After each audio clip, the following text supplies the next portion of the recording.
Mengapa kita harus mencegah diri kita, mengendalikan diri kita untuk tidak melakukan perbuatan-perbuatan yang buruk? Karena Ibu Bapak dan Saudara, yang sudah sangat sering kita mendapatkan bimbingan, penjelasan, perilaku yang buruk itu selalu merugikan orang lain dan merugikan diri kita.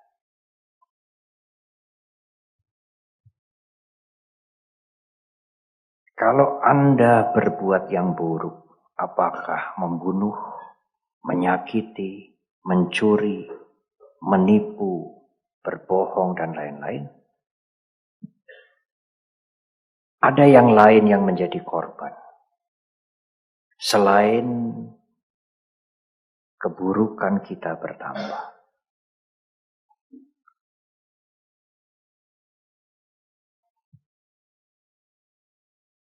Tetapi kalau Anda tidak melakukan yang buruk itu, tidak melakukan, hanya berpikir saja, sebenarnya yang dirugikan hanya saudara sendiri.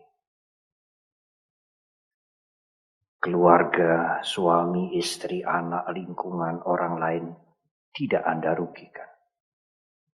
Karena Anda tidak melakukan yang buruk, hanya memikirkan yang buruk. Ketegangan ada dalam pikiran Anda yang rugi. Orang lain tidak rugi. Tetapi kalau Anda melakukan sesuatu yang buruk, yang lain pasti dirugikan. Lingkungan juga dirugikan. Dan keburukan Anda bertambah. Itu penjelasan yang sering kita dengar.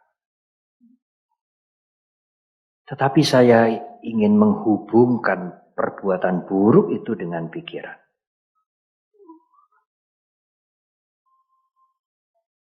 Mengapa kita tidak boleh berbuat buruk?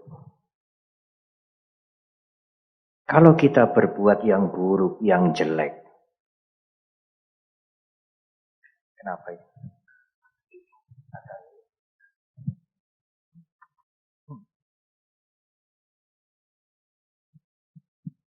Ibu, Bapak, dan Saudara. Kalau kita melakukan yang buruk, yang jelek. Apalagi kalau yang buruk, yang jelek itu diulang-ulang. Maka yang buruk, yang jelek itu akan menjadi kebiasaan. Kalau sudah menjadi kebiasaan itu akan memanggil-manggil kita. Ayo lagi, ayo lagi, ayo lagi. Menjadi ketagihan. Itulah yang di dalam bahasa Dharma disebut melekat. Upadana, attachment, melekat. Kemelekatan terhadap perilaku yang buruk.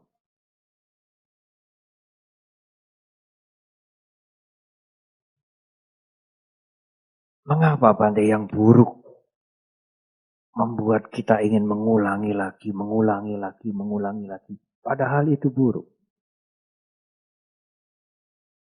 Karena yang buruk-buruk itu memberikan kenikmatan. Kalau yang buruk itu tidak memberikan kenikmatan, kita tidak akan mengulangi lagi. Tidak ingin melakukan lagi. Tetapi kalau yang buruk-buruk itu memberikan kenikmatan, kita ingin melakukan lagi. Kenikmatan itu yang membuat melekat. Membuat ketagihan. Tidak persoalan merugikan yang lain atau tidak.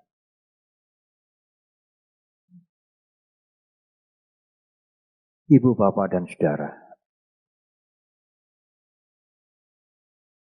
sebenarnya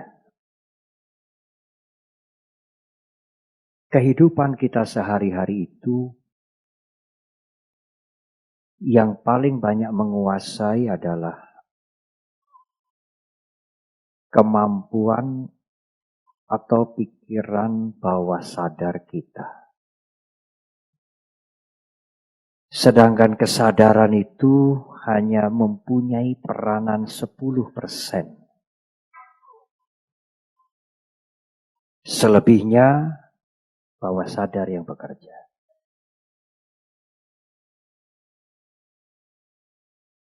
Saya nanti akan memberikan contoh supaya mudah untuk ditangkap. Saudara mungkin akan berpikir, Bante, sekarang ini kan kita duduk di sini tuh. Kita akan sadar, Bante. Tidak pingsan, tidak mabuk, tidak tertidur, tidak mimpi.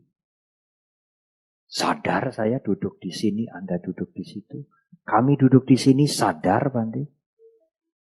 Iya. Tetapi Anda dikuasai oleh bawah sadar Anda hampir 90%. Kesadaran itu hanya berperanan 10%.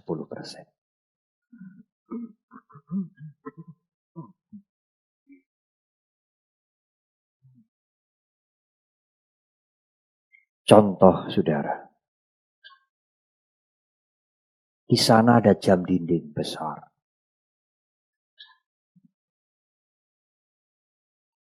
Sudah bertahun-tahun jam dinding itu ada di situ.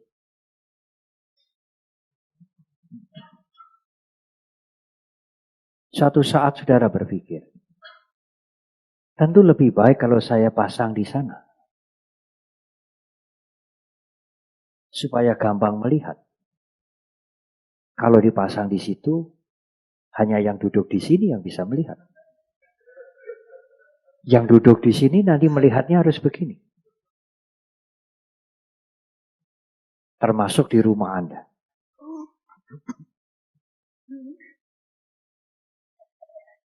Anda mempunyai ide untuk memindahkan jam itu. Anda sendiri. Tidak diminta oleh yang lain. Anda mencari tangga, naik, ambil jam itu dan ditaruh di situ.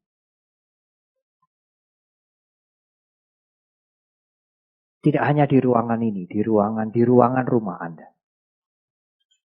Atau mungkin jam yang di sana dipindahkan ke situ.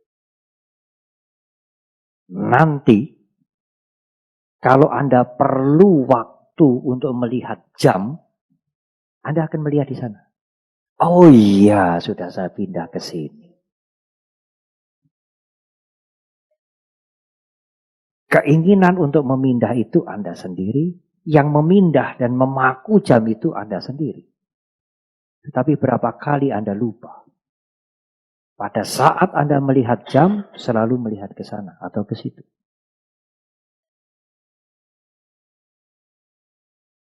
Kadang-kadang sampai 3 bulan.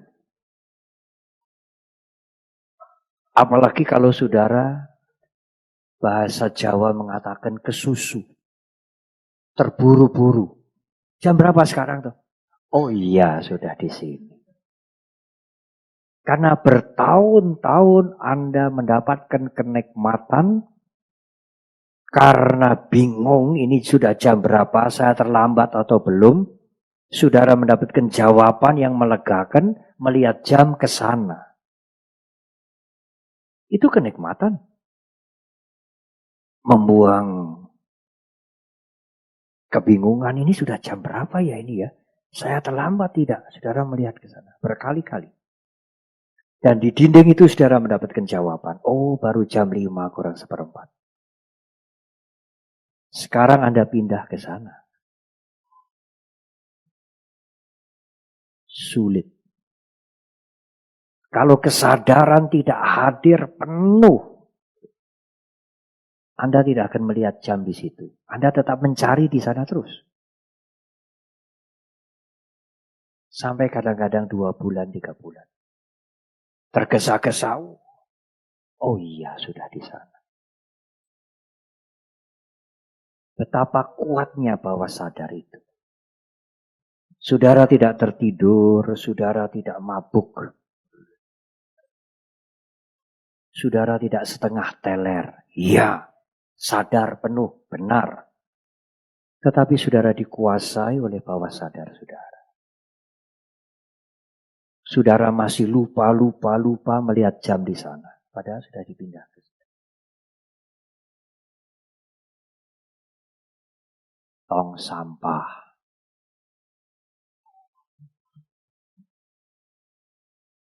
Dulu di kamar tidur Anda ada tong sampah. Nanti membuang kertas, membuang tisu ada di situ. Lalu ada orang yang mengatakan, jangan kasih tong sampah di tempat tidur. Nanti rezekinya lari. Karena dari sampah itu kan muncul yang bau yang buruk-buruk, kotoran-kotoran disimpan di tong sampah. Di tempat tidur lagi.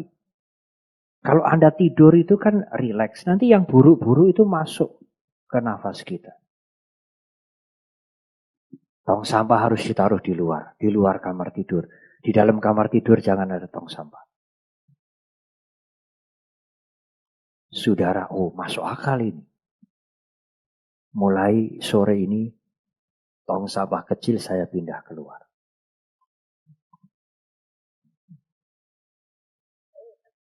Saudara menganggap nasihat itu masuk akal. Dan saudara pindah sendiri. Tong sampah itu di luar kamar tidur. Nanti malam kalau saudara bangun, perlu minum atau perlu tisu untuk buang ingus, selesai ini lalu mau buang tong sampah. Oh iya, sudah di luar. Saudara masih mencari, biasanya tong sampah di sini. Oh, sudah tidak ada. Berapa kali saudara lupa ingin membuang sampah di sini? Berkali-kali. Padahal yang memindahkan tong sampah kecil dari tempat ini keluar kamar, saudara sendiri. Dan saudara memindahkan itu dengan alasan yang jelas. Tetapi saudara sendiri lupa.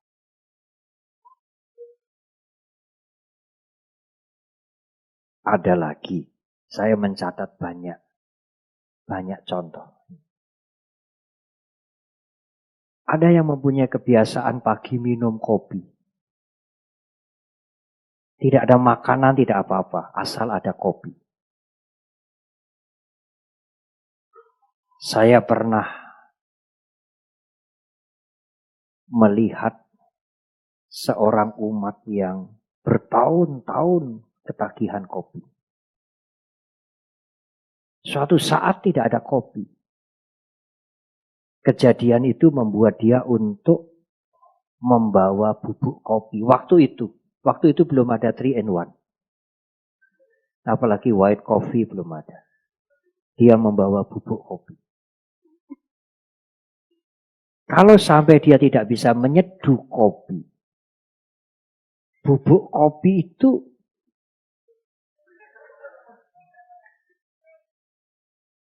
bahasa daerah mengatakan diuntut. Seperti minum puyer. Kemudian minum air. Tidak harus air panas, air dingin juga tidak apa. Sudah nyaman. Kopi itu memanggil-manggil dia. Bertahun-tahun dia mendapatkan kenikmatan dari kopi. Dan sekarang tidak ada kopi, dia menderita. Dia mendapatkan kelegaan membuang sampah di sini. Sekarang tong sampah dipindah ke situ. Kelegaan membuang sampah itu membuat kita melekat. Saat kita ingin mencari kelegaan karena ada Ada sampah di tangan kita mencari kemari. Oh iya, saya sudah pindah ke situ. Itulah kuatnya bawah sadar kita, Ibu Bapak dan Saudara. Itu persoalan memindah jam, tong sampah, minum kopi. Apakah tidak berbahaya kalau perbuatan-perbuatan buruk kita ulang-ulang-ulang? Tidak mudah untuk potong itu. Tidak mudah untuk menggantikan orientasi kita melihat jam di sana. Tidak mudah. Meskipun kita yang sudah memindah sendiri. Kita masih berkali-kali ingin melihat ke sisi yang lain.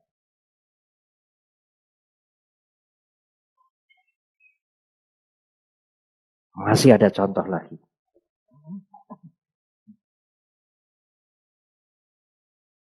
Ada seorang ibu. Biasanya yang suka belanja ini ibu-ibu. Ibu ini mempunyai kebiasaan. Kalau dia belanja di toko, di mall, kemudian diberikan tas, kantong. Oh, kantongnya bagus, apalagi kalau mall-mall di Jakarta. Tidak kresek-kresek itu, ada. Kadang-kadang bagus sekali, ya. Kuat, ada pegangannya. Ibu ini selalu mengatakan, Mbak, boleh enggak Mbak, kantongnya tambah 1? Oh iya Bu, boleh. Tidak ada itu kasir yang mengatakan, enggak bisa Bu. Oh iya Bu, boleh. Dan dia selalu begitu.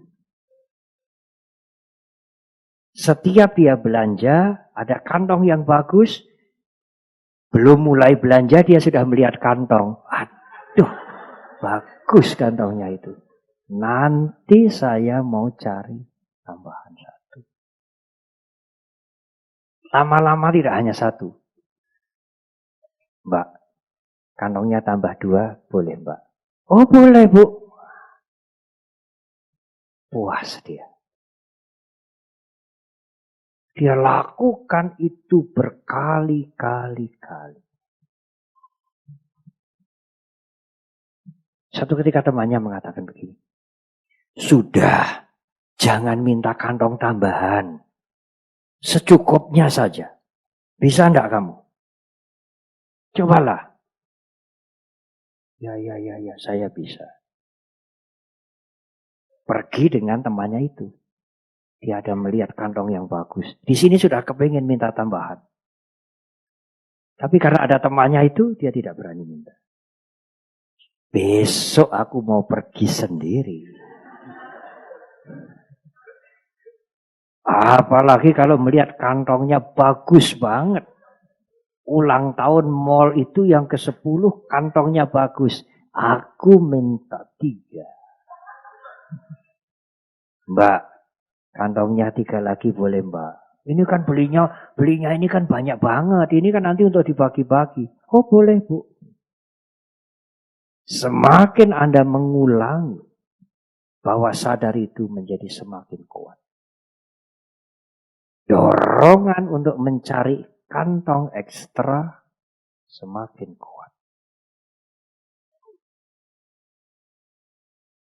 Berhati-hatilah dalam perbuatan yang buruk, dalam berbuat yang buruk. Itu akan menjadi kebiasaan yang sulit sekali untuk dipotong.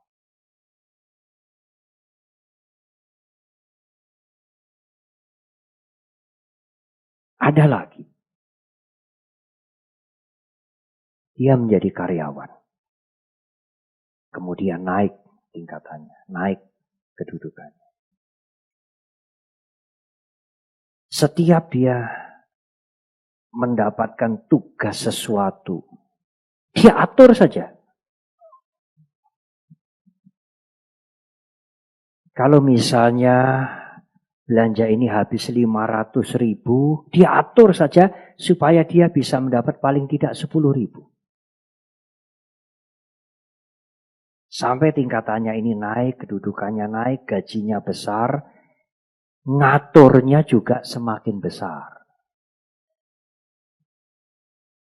Kalau dahulu dia diberikan tugas 500.000, sekarang karena kedudukannya dia mengerjakan proyek-proyek yang sampai 500 juta.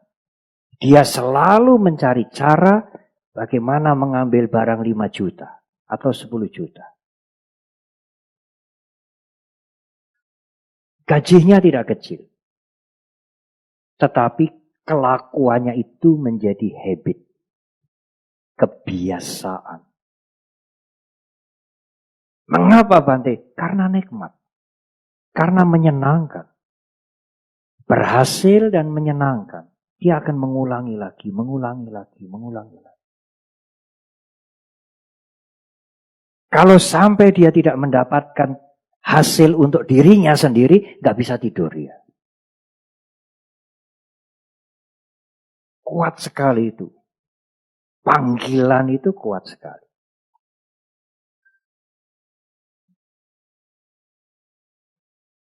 Masih ada 2 cerita lagi. Cerita itu membuat uraian menjadi nyata, Ibu Bapak dan Saudara. Guru agung kita, Buddha Gautama juga banyak memberikan perumpamaan-perumpamaan yang mudah untuk menjelaskan dhamma yang sulit-sulit.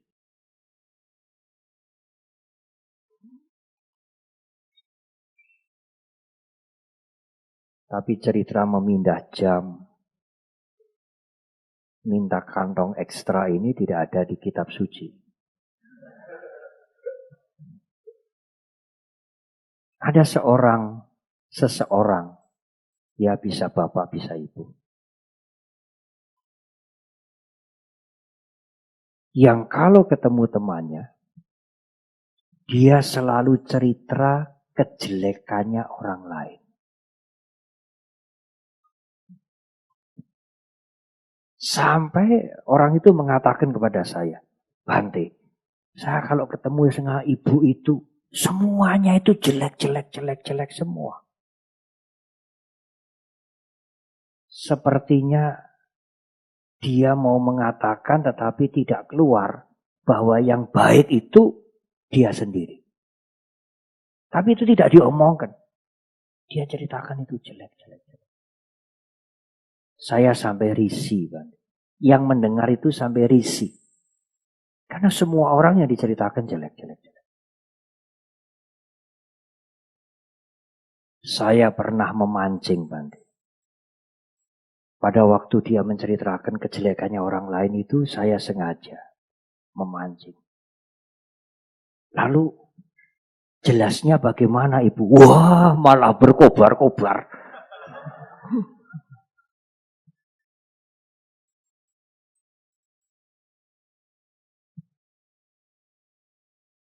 Saya pernah juga, Ibu, Bapak, dan Saudara, bertemu dengan seseorang, orang Barat, yang menceritakan kejelekan-kejelekan si A, si B, si C. Saya mendengar saja. Lalu setelah dia cerita panjang lebar, saya berusaha memberikan komentar. Iya. No anybody perfect in the world. Tidak ada seorang pun yang sempurna di dunia ini. Dan dia buru-buru menjawab, oh yes, except the Buddha and myself. Mungkin dia merasa, sindiran saya merasa, saya mengatakan, setelah dia cerita panjang lebar, iyalah tidak ada manusia yang sempurna di dunia ini. Dan dia spontan mengatakan, oh benar Bante, yang sempurna itu hanya Sang Buddha dan saya sendiri.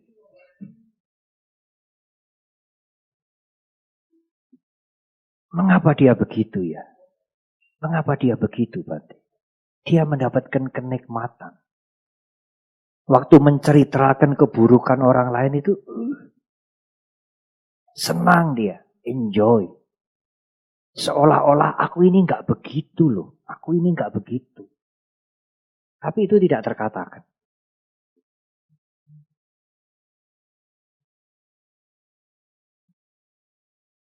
Banyak cerita, banyak contoh. Ini terakhir. Yang terakhir ini sebentar ini.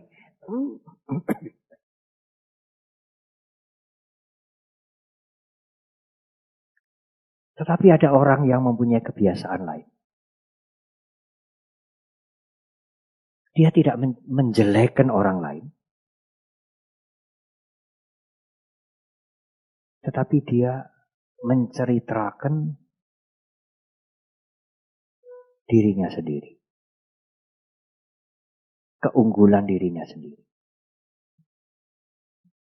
Kalau nanti dia bertemu dengan temannya, dan temannya itu bercerita, spontan komentarnya dia mengomentari dirinya sendiri. Atau keluarganya.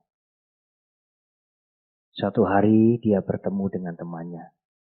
Oh mbak, bu, suamiku itu buka usaha baru. Sekarang buka rumah makan, jual soto. Oh suamiku juga mbak. Berapa hari yang lalu itu buka restoran 3 lagi di pojok sana. Spontan itu. Dia tidak merasa risih, tidak merasa malu. Kenapa bisa ya Bante? Sudah menjadi habit, kebiasaan. Dan kebiasaan itu menyenangkan dia. Sampai temannya cerita begini. Bu, suamiku itu kemarin sudah hati-hati. Kalau dia naik motor itu pelan-pelan, hati-hatilah. Orangnya itu tidak mau ugal-ugalan itu.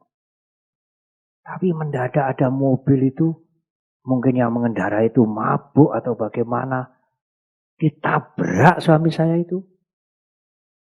Ya harus ke rumah sakit, harus dirawat di rumah sakit.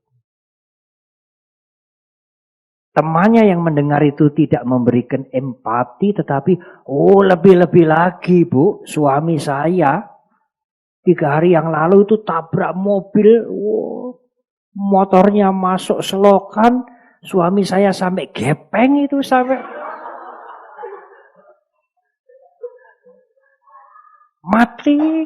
mati baru rumah sakit hidup lagi. Ibu pasti akan menjumpai tipe-tipe seperti ini. Atau mungkin ibu bapak sendiri.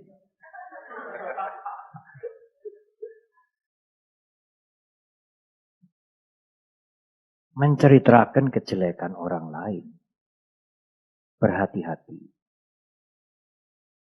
Itu nilainya hampir sama meskipun tidak sama. Dengan diri kita sendiri berpikir yang jelek.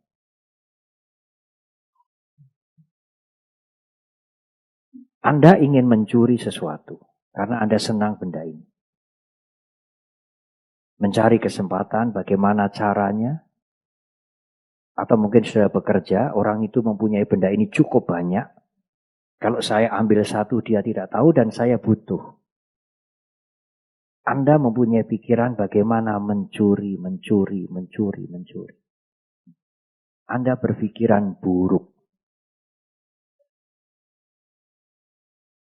Lalu Anda menceritakan orang lain mencuri, bukan Anda. Oh dia mencuri, dia suka mengambil, dia suka nyolong. Pada saat Anda menceritakan orang lain mencuri, apa yang ada di pikiran Anda? Mencuri. Sama saja. Sama saja dengan saudara mempunyai keinginan mencuri. Saudara ingin mencuri, tetapi tidak terlaksana. Tetapi sudah ada keinginan mencuri. Kemudian Anda menceritakan orang lain sekarang yang mencuri.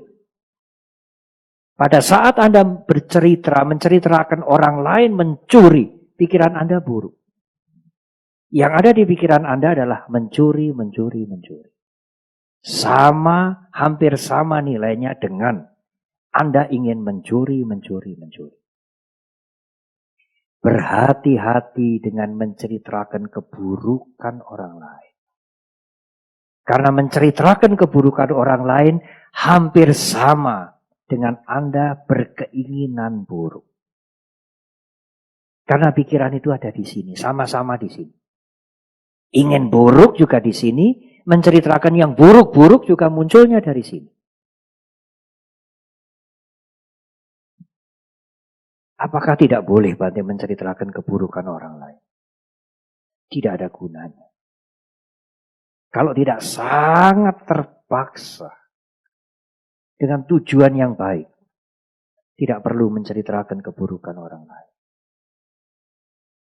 Kalau menceritakan kebaikannya, sangat baik.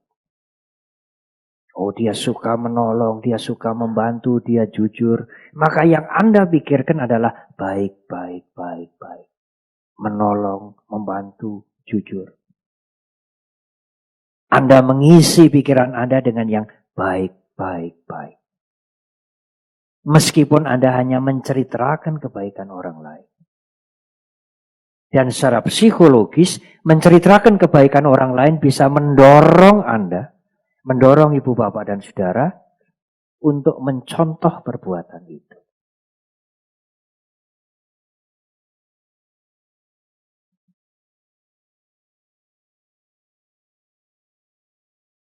Oleh karena itulah ibu bapak dan saudara, di dalam 8 unsur jalan mulia yang nomor 6.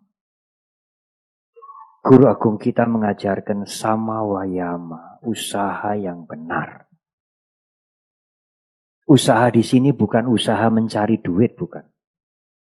Usaha mental. Ada 4 macam usaha. Yang pertama, hal-hal yang buruk-buruk yang sering Anda lakukan, berhentilah.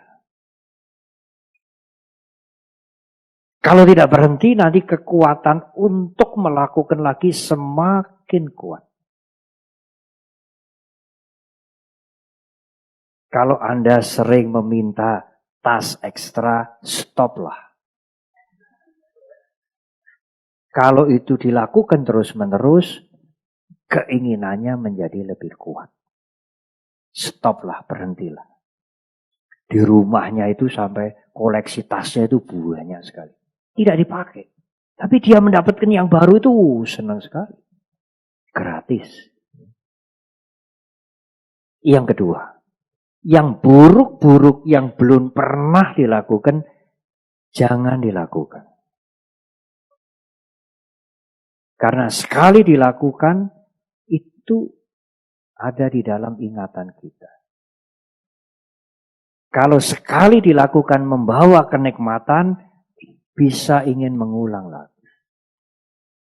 Kalau itu diulang berkali-kali, menjadi habit. Menjadi ketagihan. Anda akan diikat oleh kenikmatan itu. Yang ketiga, yang baik-baik, yang sudah sering dilakukan, lakukanlah terus. Yang keempat, yang baik-baik yang belum pernah dilakukan, lakukanlah sekarang. Suka menolong, bermeditasi, memberikan nasihat, memaafkan mereka yang lain, dan lain-lain.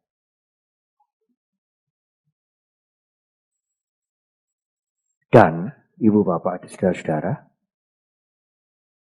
usaha ini harus kita lakukan sendiri.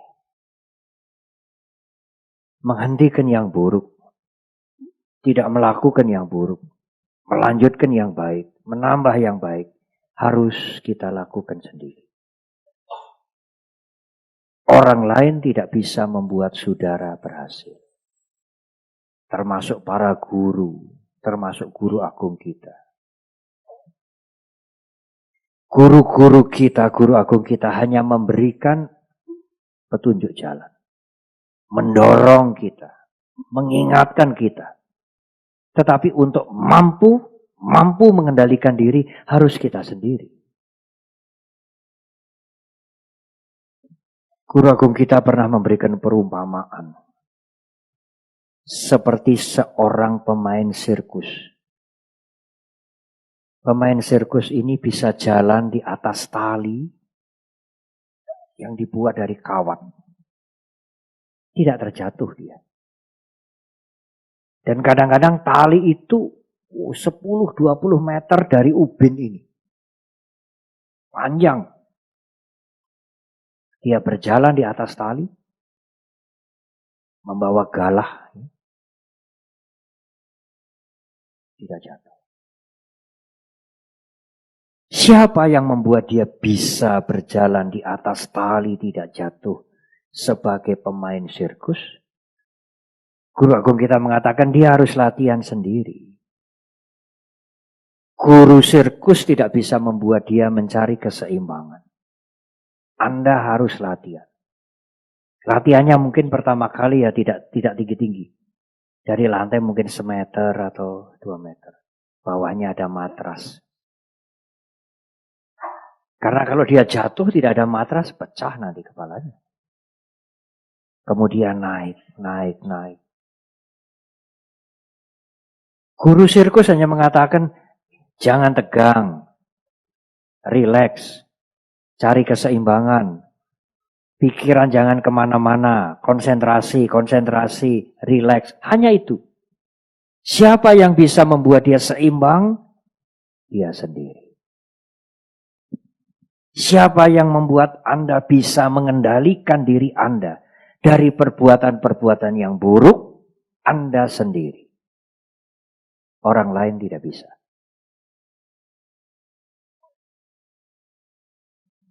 Di zaman Sang Buddha belum ada sepeda.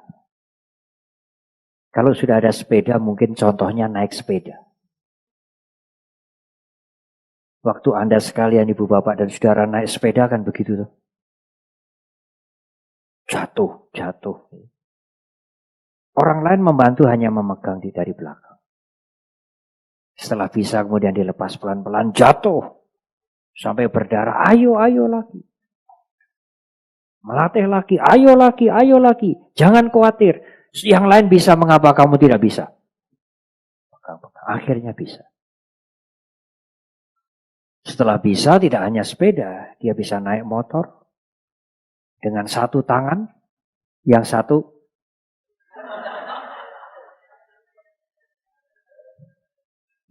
Tidak jatuh.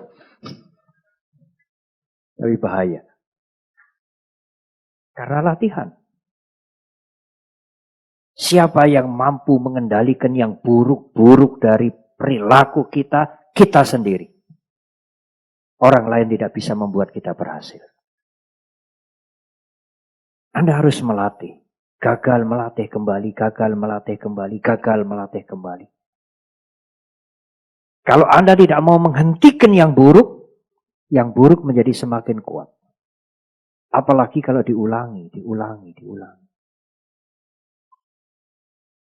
Itu persoalan memindah jam.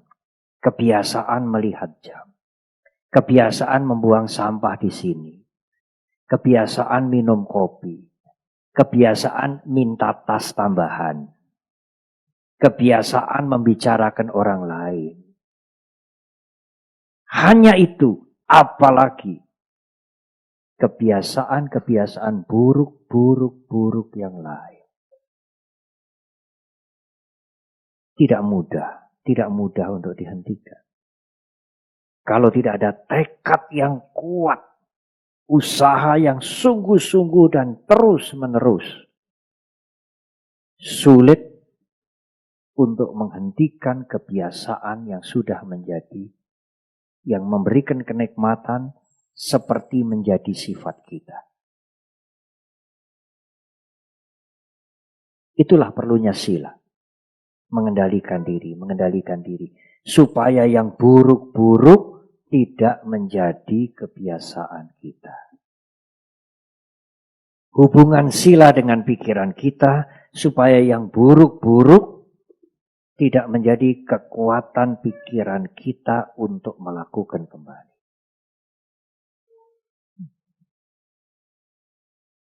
Latihan yang kedua, meditasi. samadhi, meditasi, ketenangan. Bagaimana Bante caranya? Cara apa saja Ibu Bapak dan Saudara yang diajarkan oleh Guru Agung kita? Apakah meditasi cinta kasih, metta bhavana? Apakah meditasi memperhatikan nafas? Apa gunanya Bante meditasi itu? Untuk membersihkan pikiran kita. Supaya pikiran kita tidak diisi dengan habit-habit, kebiasaan-kebiasaan yang buruk.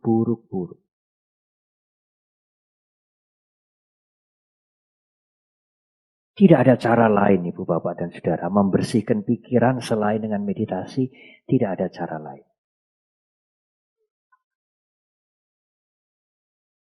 Saya ingin menggambarkan kepada saudara. Pikiran itu lebih ganas. Lebih buruk dibandingkan dengan ucapan dan perbuatan kita.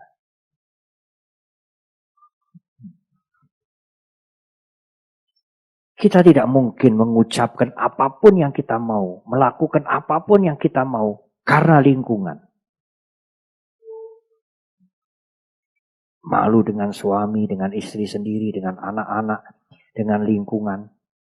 Anda menyeleksi apa yang harus saya ucapkan, apa yang harus saya lakukan. Meskipun Anda kepingin, Anda tidak melakukan itu. Karena lingkungan. Kita tidak bicara dhamma, tidak bicara sila, tidak bicara agama. Karena lingkungan, Anda malu. Tetapi kalau pikiran bagaimana Ibu Bapak dan Saudara? Anda bisa berpikir apa saja, orang lain tidak tahu. Dari yang paling rendah, yang paling buruk, yang paling jahat, yang paling kejam, sampai ingin mencapai kesucian, ingin menjadi Buddha, Anda bisa memikirkan itu. Seenak Anda. Termasuk yang buruk-buruk, Bante? Iya. Suami atau istri yang duduk di samping Anda, teman Anda tidak akan tahu. Anda berpikir apa, dia tidak tahu. Karena itu pikiran bisa menjadi sangat liar sekali. Anda bisa berpikir sesuka Anda. Sangat baik, sangat mulia, dan sangat jorok, sangat buruk. Sekeliling Anda tidak akan tahu. Dia sedang mikirkan apa, Anda tidak tahu. Mukanya tenang-tenang saja, senyum-senyum saja. Tetapi Bante, kan ada orang yang bisa membaca pikiran orang. Iya, tetapi berapa banyak? Kalau orang yang bisa membaca pikiran orang, dia tidak mengarahkan pikirannya kepada kita, kepada seseorang, dia tidak mengarahkan pikirannya pada seseorang, dia tidak otomatis tahu. Kalau dia mempunyai kesaktian, mempunyai abinya, dia mengarahkan pikirannya pada seseorang yang dia ingin tahu, dia baru tahu. Kalau dia tidak mengarahkan, tidak otomatis tahu. Lah, kalau otomatis tahu, orang itu tidak bisa tidur, saudara. Di rumah ada 10 orang, dia tahu semua. 10 orang ini mikir kenapa semua, tahu semua dia. Pusing dia. Tidak sempat tenang. Dia keluar, naik bis ke kendaraan umum, semua orang mikir kenapa, dia tahu semua. Tidak mungkin. Kalau dia mengarahkan kemampuannya itu kepada seseorang, dia tahu pikiran seseorang. Kalau tidak, dia tidak tahu. Apalagi ibu bapak dan saudara yang tidak mempunyai kemampuan. Tidak punya kemampuan membaca pikiran orang lain. Tetangga Anda, teman duduk Anda, belakang Anda, depan Anda, anak Anda sendiri memikirkan apa Anda tidak tahu. Itulah pikiran. Liar sekali. Ganas sekali. Tidak bisa diselesaikan dengan peraturan agama, tidak bisa diancam. Jangan berbuat buruk, jangan melakukan begitu, memalukan, akibatnya berbahaya. Bisa. Jangan berpikir begitu, sulit. Kalau dia berpikir begitu, kita tidak tahu. Ya tentu ada akibatnya. Tetapi pikiran lebih bebas dari ucapan dan perbuatan. Karena itu hanya dengan meditasi bisa membersihkan pikiran.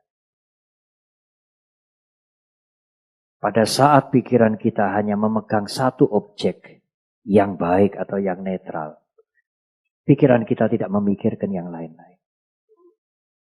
Batin kita pada saat itu menjadi tenang, menjadi bersih. Tetapi, yang kotor-kotor itu bersembunyi masuk ke yang lebih dalam, lebih halus. Dan itu harus dibersihkan dengan meditasi yang lebih dalam. Kalau samadhi itu diterjemahkan dengan meditasi, ketenangan, maka panya itu boleh diterjemahkan dengan meditasi, kesadaran. Meditasi vipassana. Apa bedanya, Bante? Bedanya adalah menggunakan kesadaran, Ibu, Bapak, dan Saudara. Dalam kehidupan sehari-hari. Pada saat Anda merasa senang, Anda tahu. Pada saat Anda merasa jemu, Anda tahu. Pada saat Anda berpikir yang baik-baik, Anda tahu. Pada saat Anda ingin yang buruk-buruk, Anda tahu. Tahu saja. Tahu itulah meditasi. Janato pasato dalam bahasa Pali. Sang Buddha mendefinisikan dengan janato pasato. Tahu dan melihat. Bukan melihat dengan mata, tetapi melihat dengan kesadaran. Timbul niat yang buruk, tahu. Timbul keinginan yang luhur, yang baik, ingin menolong, ingin membantu, ingin meditasi, tahu. Timbul keinginan untuk selingkuh, untuk mencuri, untuk tidak baik, tahu. Tahu pikiran yang muncul, tahu perasaan yang muncul. Itulah meditasi yang lebih dalam. Meditasi yang bisa membersihkan kotoran batin yang lebih halus.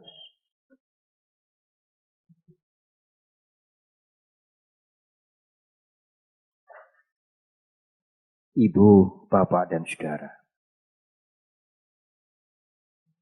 Oleh karena itulah,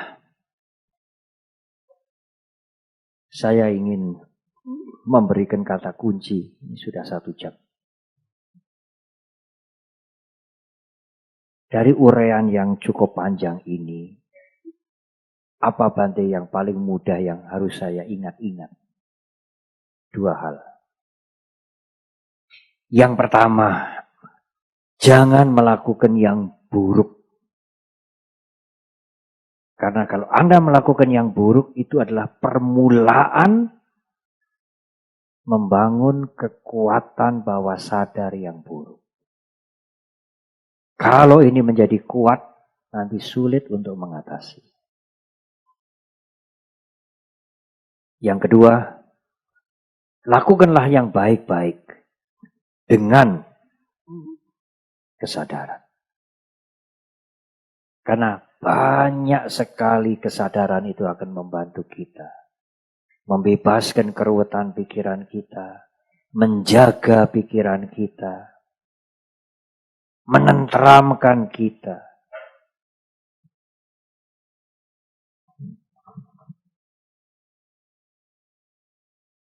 Saya pernah bertemu dengan seorang tua.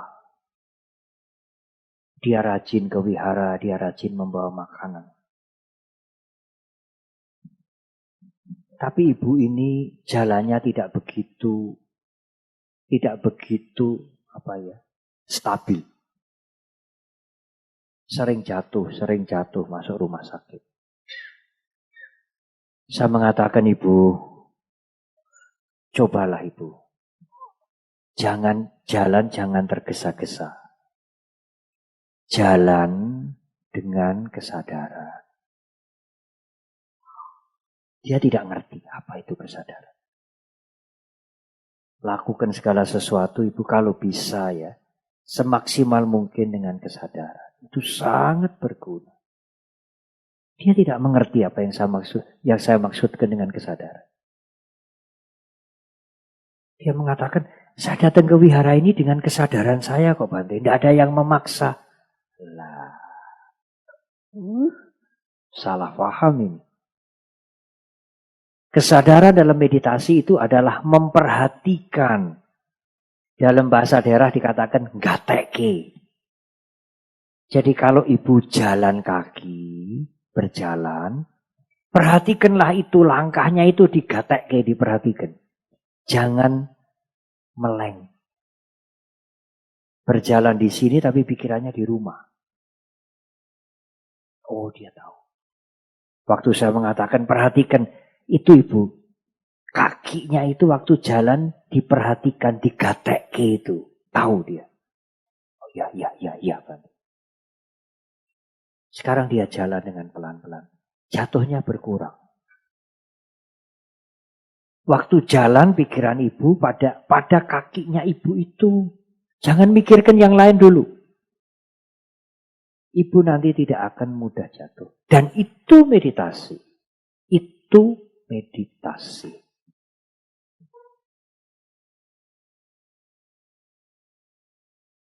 Ada satu contoh lagi.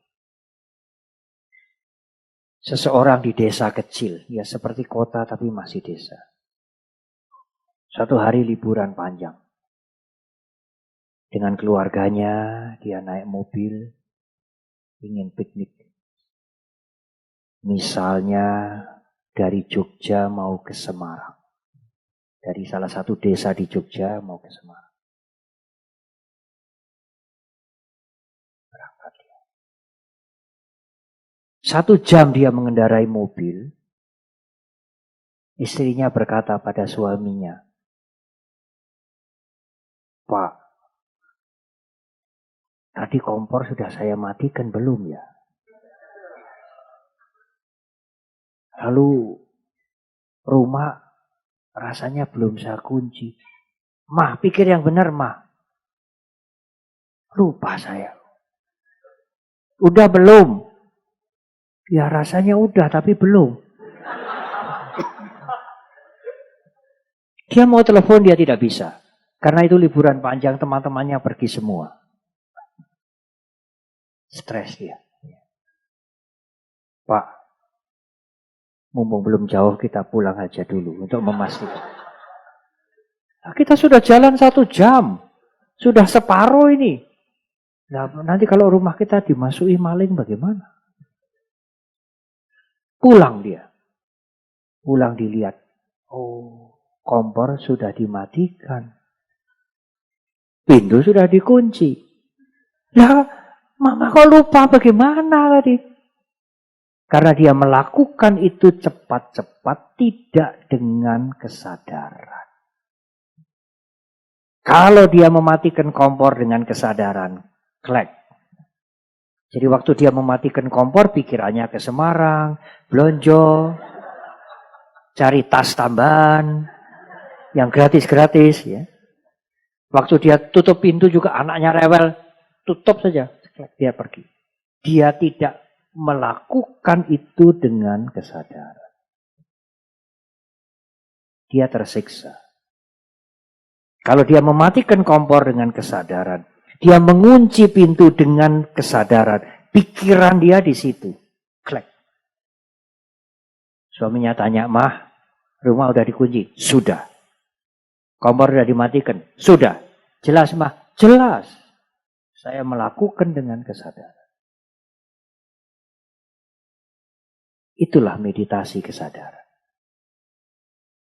Menggunakan kesadaran dalam kehidupan sehari-hari akan membebaskan saudara dari bermacam bermacam-macam keruwetan pikiran. Jadi meditasi itu tidak hanya duduk diam saja ya Bante. Tidak. Orang berpikir kalau kita bisa duduk diam meditasi makin lama makin bagus. Oh ya kalah dengan patung Buddha.